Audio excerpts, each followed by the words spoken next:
$1,000 a year. It's 1/3 of the salary of a family making $45,000. I don't know how people can afford child care.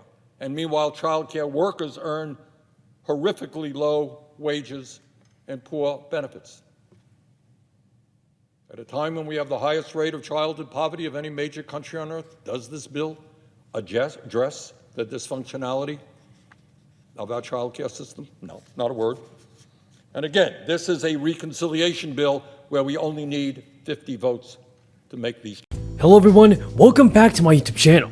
Here's your fourth stimulus check update and daily news report. In this video, I'll be bringing you up to date on the latest stimulus news and information, including what may happen if Biden's massive infrastructure bill is not passed soon. Everybody, I just hope our politicians in Congress pass a fourth stimulus bill. Our politicians have got to help out the good American people in this country. And if you folks agree with my message, then let's get this video to 1,000 likes.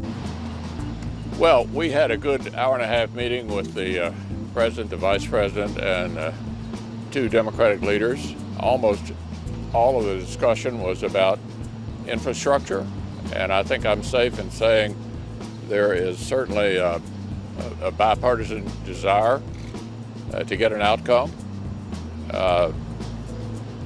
Clearly, Senate Republicans are not interested in revisiting the 2017 tax bill. I think the president and the vice president understand that.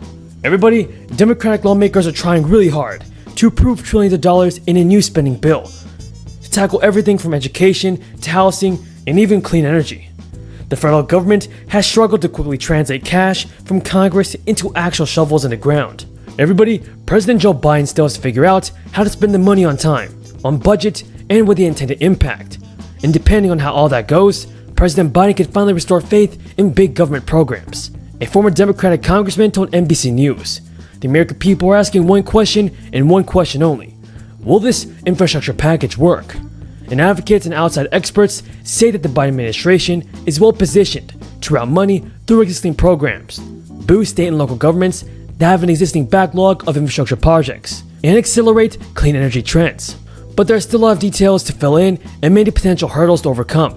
Even if the money is approved, everybody plans to boost access to care for seniors, and disabled Americans could conflict with plans to raise pay for caregivers. Billions of dollars to update the electric grid could run into objections from communities who don't want new power lines crossing their territory. One thing can also affect investments in affordable housing, which the White House hopes to address this year. So President Joe Biden has also said that he wants to see a corporate tax rate between 25 and 28%, and that is now a new marker in the ongoing negotiations over how to fund a massive infrastructure bill. During an event, as a result of the deal, McCarthy reportedly struck in his bid to secure the speakership.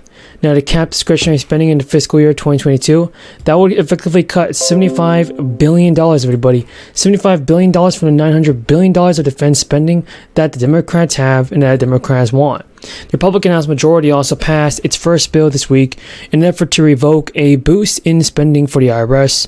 McCarthy announced that it was the first order of business because government should work for you, not against you. The bill passed a 221 to 210 vote along the party lines. It would rescind the budget increase of $80 billion given to the IRS earlier this year for the IRA. So now, however, the Biden administration has also threatened to make some big changes.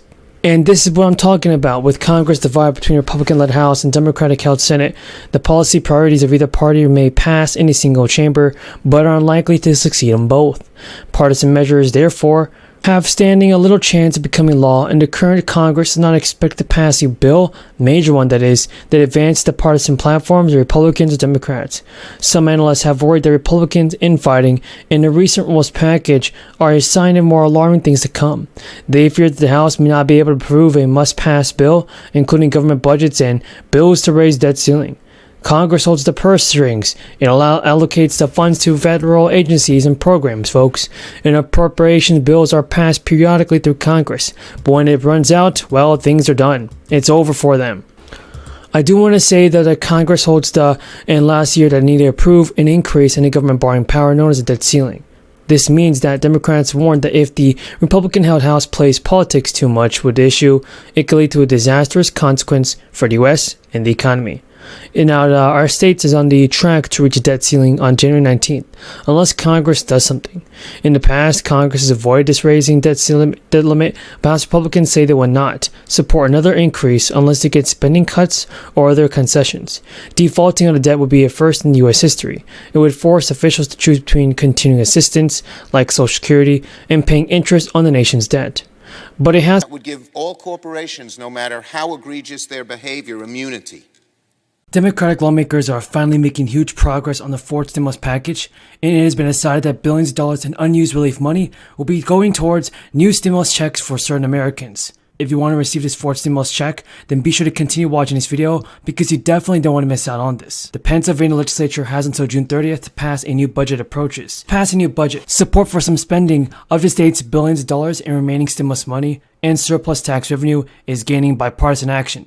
Discussions are preliminary, and top budget negotiators want to reach a deal as soon as possible, but lawmakers, lobbyists, and top staff pointed to a small number of partisan proposals that have been put forward. On issues from the environment to child care, there could be building blocks for a spending plan. The House Appropriations Committee Chair told reporters this week that we move forward trying to identify areas of agreement first, and then we'll identify areas of disagreement and try to work through those. Each year, Pennsylvania's governor and legislature must agree on how to. Yeah, any good news welcome at this point, right? Well, the news is that folks on Social Security will not have to file a tax return in order to get their federal stimulus check. Those are expected to be mailed out here within the next week or so. And the Treasury Department officials there announcing that Americans on Social Security or disability will no longer have to file taxes.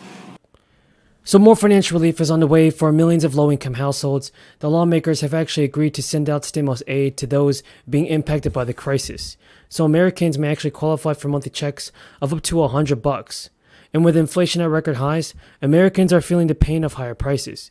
It's especially true when it comes to filling their gas tanks. And as of June 22, the average price of a gallon of gas was more than $5. In an effort to provide some sort of financial relief, the federal government has actually come up with several short-term options for assisting the public, while also addressing the larger short-term and issue of inflation at hand. Some of these ideas include tapping into emergency oil reserves as well as federal gas tax holidays to encourage more production out of the oil companies. One of the leading proposals at the moment is the Gas Rebate Act of 2022. It has been dubbed the gas stimulus. Similar to the stimulus checks that were sent out during the crisis, the gas stimulus check would be a series of checks sent to qualifying Americans. Now folks, listen to this. Each payment would be of actually $100, with an additional $100 for households and dependents. And for each month where the price of gas was higher than $4 a gallon, the eligibility requirements are less than $75,000 for single filers and less than $150,000 for joint filers. Many individual states have taken matters into their own hands and approved similar measures for their residents. For instance, in California, gas costs are considerably more than in other states. These are the plans to give relief checks of up to $1,000 for a qualifying family. In another group in North Carolina, the state senators are proposing giving every local licensed adult a one-time $200 stimulus payment. So the Bureau of Economic Analysis also reported today that an economic gauge that the federal